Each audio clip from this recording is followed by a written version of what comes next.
En Capital Intereconomía, el consultorio de bolsa.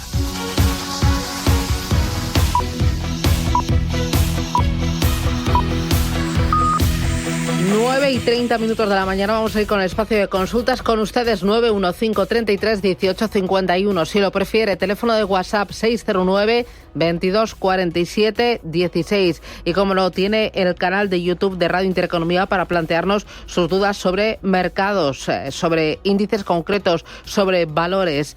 Hoy en este espacio de consultas me acompaña Franco Macchiavelli, analista de mercados. Franco, ¿qué tal? Buenos días.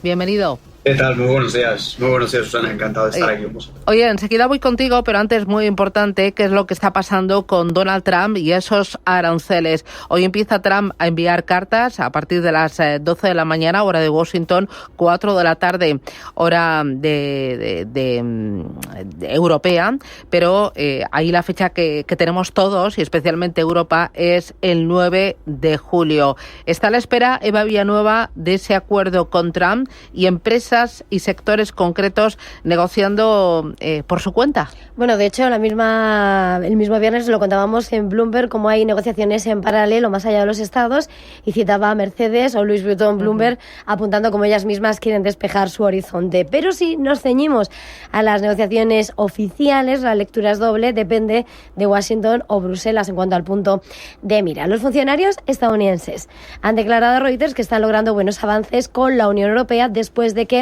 el eurocomisario Maroš Šefčovič debatiese con ellos en Washington la semana pasada. Por su parte, los diplomáticos europeos han señalado que las conversaciones continúan, pero a fecha de viernes no se había logrado avances, y Ursula von der Leyen, la presidenta del Ejecutivo Comunitario, ya decía a Financial Times que ve difícil que haya un acuerdo al detalle antes de que acabe la tregua. Entre los grandes obstáculos, y ahí es donde ponemos el punto de atención, en la diplomacia europea, según cita Reuters, gira en torno a un arancel del 17% propuesto por Estados Unidos sobre las exportaciones agrícolas y de alimentos, que sigue siendo uno de los grandes obstáculos. Los funcionarios comunitarios han dicho que están abiertos a un acuerdo que aplicaría un arancel universal del 10% a muchas de sus exportaciones, pero quieren asegurar exenciones de los aranceles sectoriales y asistentes o planificados para productos farmacéuticos, alcohol, semiconductores y aviones comerciales. Así, la Unión presiona para que Estados Unidos establezca cuotas y exenciones para aliviar efectivamente el arancel del 25% sobre automóviles y autopartes, así como ese 50% que se quedaba para los metales del acero y el aluminio. Un diplomático de la Unión Europea ha señalado a Reuters que las regulaciones del bloque sobre las redes sociales y otras empresas tecnológicas más estrictas que las de Estados Unidos no están sujetas a negociación. ¿Cómo estás viendo el arranque de las plazas hoy en Europa y de sectores como autos, como lujo, como farma, ante esa gran cita y esa gran incertidumbre arancelaria que se cierra esta semana y que se podría despegar esta misma semana? ¿Me preguntas a mí, no, Susana? Sí, Franco. Sí, vale, perdona, discúlpame. A ver, yo creo que dentro de lo que cabe sí que es cierto que hasta que el mercado termine de cotizar bien todo este tipo de medidas, porque al final pues lo que pueden generar en última instancia es incertidumbre. Ya lo sabemos, el mercado mucha incertidumbre no le gusta, y aunque algo sea más malo o más bueno, lo que el mercado siempre acaba descontando de forma mejor es la certidumbre. Por lo tanto, al final ver un poco de tensionamiento sumado a, ojo con esto, una pequeña ventana en la cual la liquidez puede empezar a bajar un poco y los volúmenes pueden empezar a bajar un poco, podemos encontrarnos ante una fase de relativa pausa, y ante cualquier catalizador eventual, sea positivo o sea negativo, pero que le otorgue un factor de descuento al mercado, creo que estaríamos ante un buen punto, aunque tarde o temprano se pueda llegar a traducir o a trasladar en ajustes en múltiplos de valoración, precisamente por contracciones en lo que son los márgenes y beneficios finales. Al final, tenemos que saber que los aranceles, Susana, por pequeños que sean, acaban, digamos, reflejando una postura o una situación peor a la anterior. Es decir, aunque sea contractivo y sea poco, ya es contractivo. Así que yo más o menos me quedaría un poco con esa lectura, con ese contexto, un poquito a la espera, un poquito de incertidumbre típico en estas fechas y más esta semana, de ahora en adelante hasta agosto. Así que nos quedaríamos un poco con eso y ver un poco a partir de ahí cómo es el grado de descuento de todo esto, si realmente lo descuenta con excesivas caídas o si por el contrario gran parte de todo esto el mercado ya lo habrá integrado en las grandes caídas que estuvimos viendo en este año esta fecha. A la espera de despejar esa incertidumbre, ¿dónde situarías el soporte en el Eurostock 50 y también en el Nasdaq, Franco?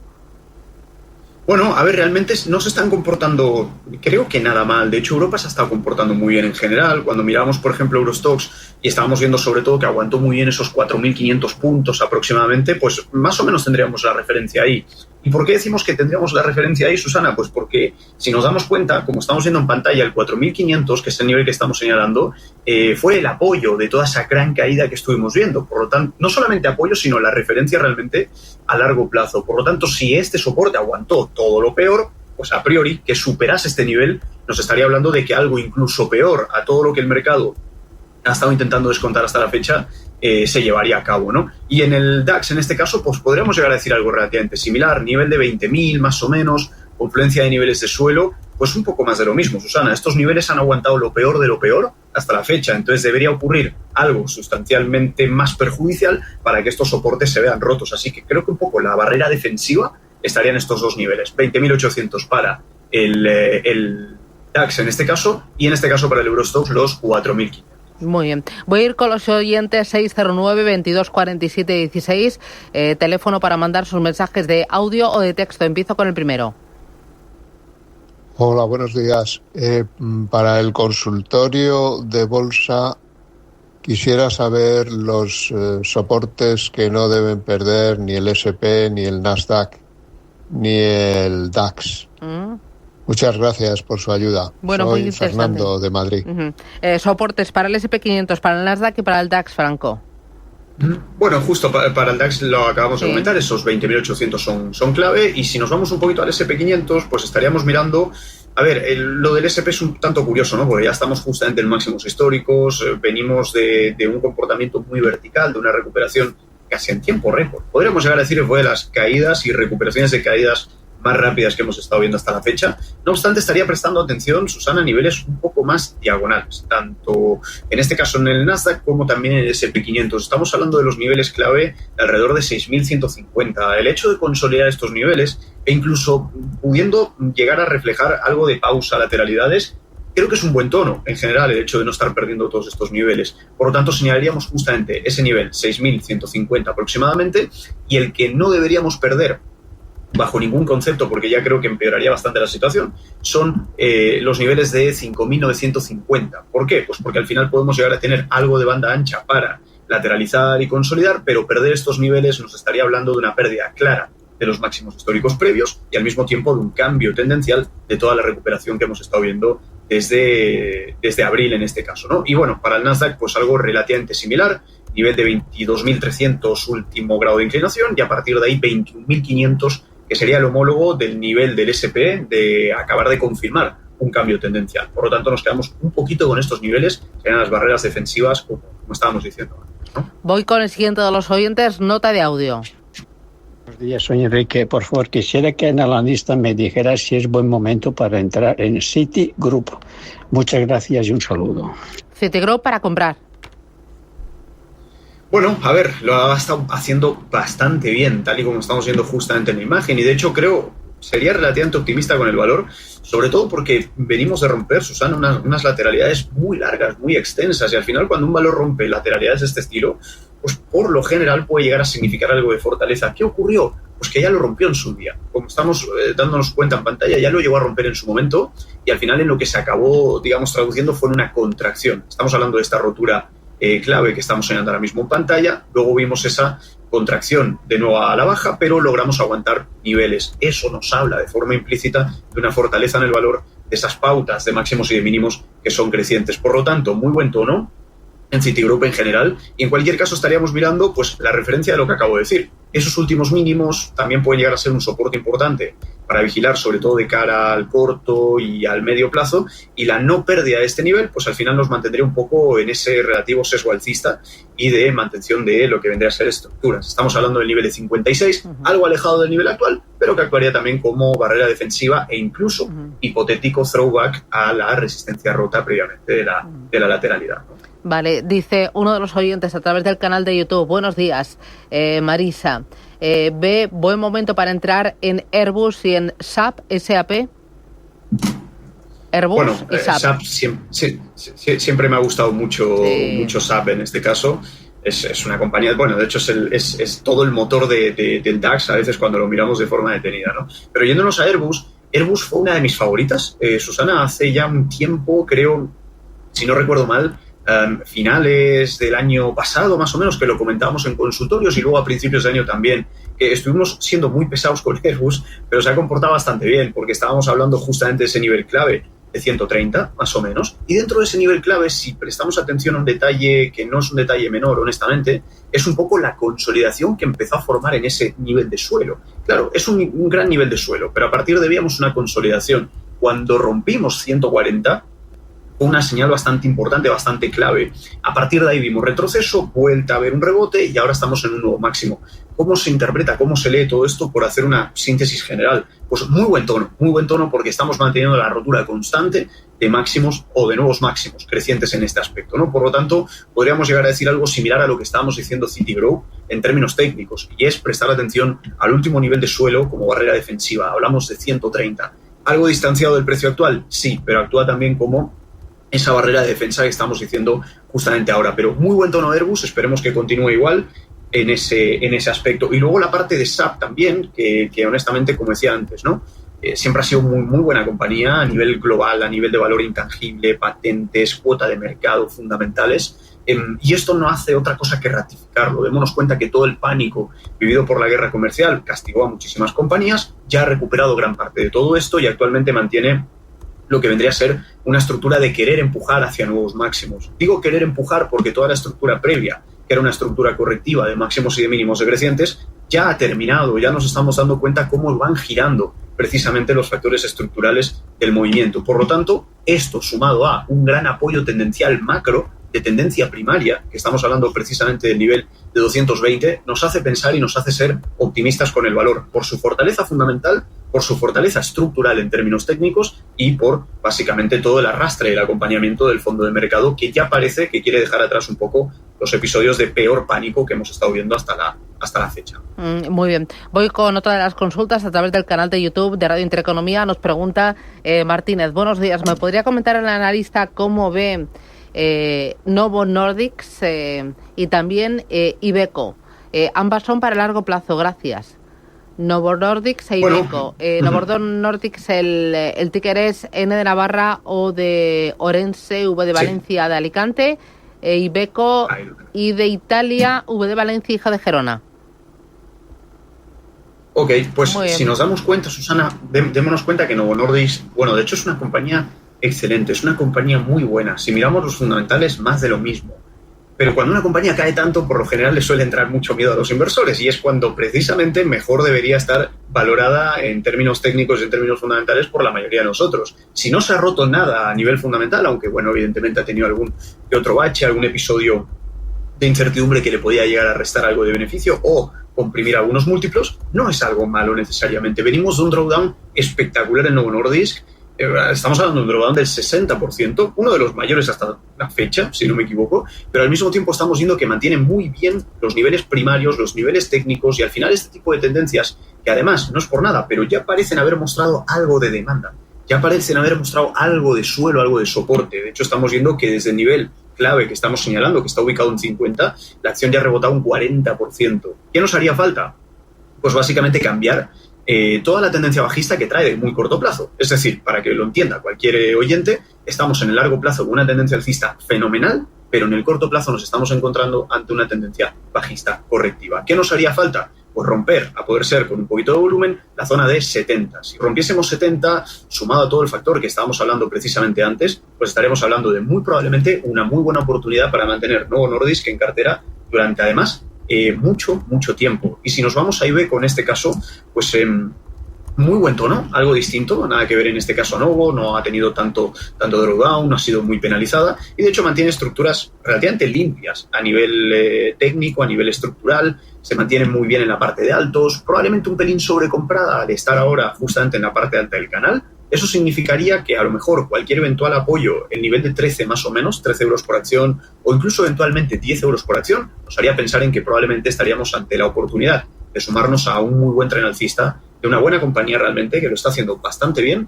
tanto en términos fundamentales como en términos técnicos en este caso. Muy bien, voy con Jacinto, buenos días. Buenos días. Dígame. Felicidades por el programa. Gracias. Vamos a ver. Mire, yo quiero saber que me diga el analista si es buen momento para entrar en Aedas Home, puesto que va a ser opada por Neynor.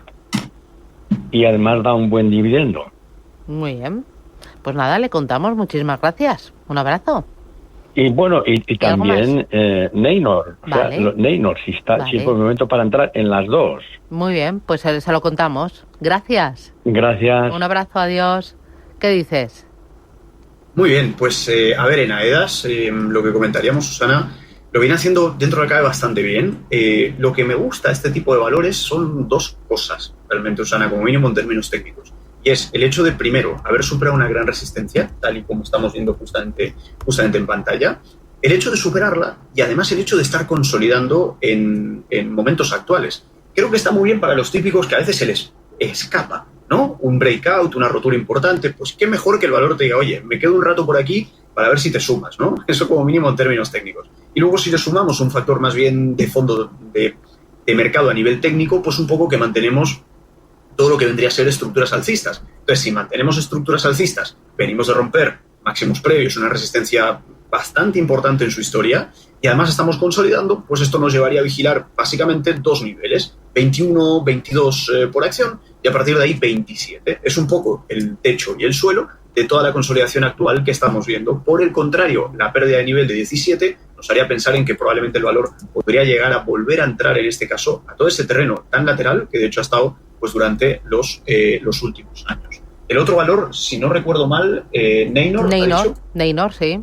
Ahí lo tenemos. Vale, perfecto. Vale, pues qué curioso. Pues relativamente, no vamos a decir exactamente igual, pero relativamente similar a lo que estábamos comentando justamente en el valor previo en este caso, ¿no? De hecho, lo que yo apuntaría aquí, Susana, con un poco más de ahíncos, los famosos cap and handle. Estos suelen ser o incluso IPO base, ¿no? Y perdón por los anglosajismos, pero bueno, son patrones muy conocidos en la jerga técnica, y es que hablamos precisamente de que toda esta figura de vuelta en los mínimos que se van girando y siendo crecientes en este aspecto, y además perforando y rompiendo niveles de techo clave, como son justamente el nivel de 12 por acción, pues es algo relativamente bueno, es algo relativamente optimista y positivo, ¿de acuerdo? O sea, que estaríamos mirando precisamente un poco el grado de inclinación de los últimos mínimos crecientes. El hecho de no perder estos mínimos junto con el hecho de no perder esa resistencia previa que ha roto, que por cierto se transformaría en soporte ahora, estaríamos ante esa gran barrera defensiva. Si aguantamos estos niveles, 12-13 euros por acción, estaríamos ante un muy buen tono en el valor actual. Muy bien, voy ahora con María. Buenos días. Hola, ¿qué tal? Buenos días. Gracias. Mire, yo quería preguntarle al analista que estoy oyendo que es posible que el dólar se vaya a 1,20. Entonces, ¿qué opina él de, por ejemplo, esperar a que llegue a 1,20 y comprar dólares para luego invertir en acciones en América? Quería preguntarle también si saben cuándo hacen el ingreso los dividendos de Inditex. Muy bien. De Inditex, de Repsol. De Repsol, ahora se lo miramos, gracias, muy amable. Gracias. Oye, primero, euro-dólar, ¿dónde lo ves? ¿Tú el 1,20 lo ves en breve o no? ¿Qué nivel con qué nivel estás trabajando? Y luego, efecto, ahí compramos bolsa americana aprovechando que el dólar está baratito. Claro, a ver, es un muy buen planteamiento, muy interesante el que ha comentado la oyente, honestamente. A ver, de camino al 1,20 ya estamos. O sea, ahora mismo eurodólar está justamente en 1,17,5 aproximadamente en la cotización de Forex en tiempo real. Le queda muy poco. O sea, si miramos de forma detenida, esto que son 200 pips, más o menos, 300, que le queda un poquito menos, incluso hasta el 1,20, es probable. ¿Qué factores podrían llegar a influir como mínimo en términos técnicos a partir de ahí? Bueno, tenemos una relativa resistencia, tal cual estamos viendo justamente en pantalla. Esta resistencia puede llegar a darnos un poquito de rebote, que se encuentre algo de oferta en esos puntos, tal y como ocurrió en episodios anteriores, que precisamente estamos señalando ahora mismo en pantalla. Y esto lo que haría de forma paralela, de forma colateral y de forma lógica es hacer rebotar el dólar. Decimos todo esto porque cuando miramos la cotización del dólar en comparación con una cesta de divisas, estamos en un nivel clave, el suelo. Ojo con todo esto porque viene cayendo bastante, pero podríamos llegar a encontrar algo de demanda a partir de ahora, sobre todo si la Fed se muestra un pelín más restrictiva a bajar los tipos, porque la macro al final pues se muestra relativamente bien, y eso podría acabar descontando precisamente una postura un poquito más restrictiva.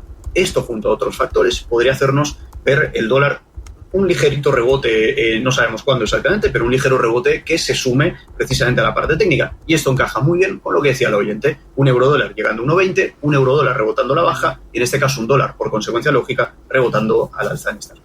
Muy bien. Mira, a través del canal de YouTube de Radio Intereconomía me siguen entrando un montón de cuestiones, además súper interesantes. Dice, buenos días, Luca. ¿Cómo ve el analista entrar en Gestamp y el Elecnor a corto plazo? Gracias. Y hay otro, José Antonio, que pregunta por Mapfre. ¿Cómo ve el momento técnico de Mapfre? ¿Reforzarías la posición ahora? A ver, Gestamp, Elecnor y Mapfre, los tres para 2 oyentes. Okay. Muy bien. Vale, perfecto. Y Fantástico. Por terminar, simplemente responder a la otra oyente, Susana, el pago del efectivo 8 de julio, dividendo Repsol. ¿Vale? Eso, muy bien, que te ha dado tiempo a mirarlo. Estamos ahí los dos a 2 cosas, a 3 cosas. Muy bien. Dime. Ahí estamos. Eso. Vale, Gestamp, bueno, muy buen tono con ese giro, sobre todo, algo relativamente similar a lo que estábamos diciendo antes. Giro en la parte de mínimos. Esto es muy importante porque además nos acercamos a niveles de suelo. O sea que al final, si interpretamos giro de mínimos tras una gran caída, llegada a nivel de suelo y toda esa parte, digamos, más bien estructural que se empieza a girar, es un muy buen tono.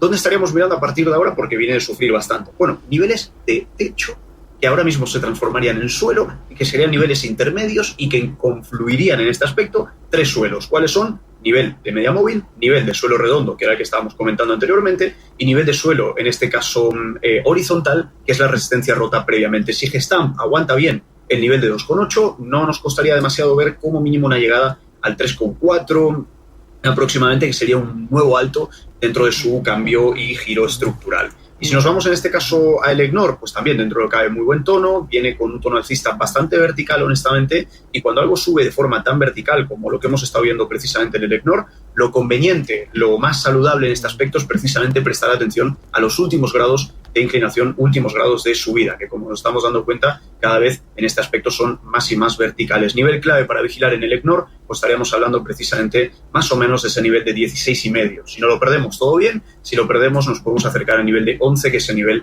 de techo previo transformado en soporte en la actualidad. Y si nos vamos a la parte de Mapfre para ver si mantendríamos o aumentaríamos, pues muy bien, honestamente, lo estamos viendo dentro de cada vez bastante bien.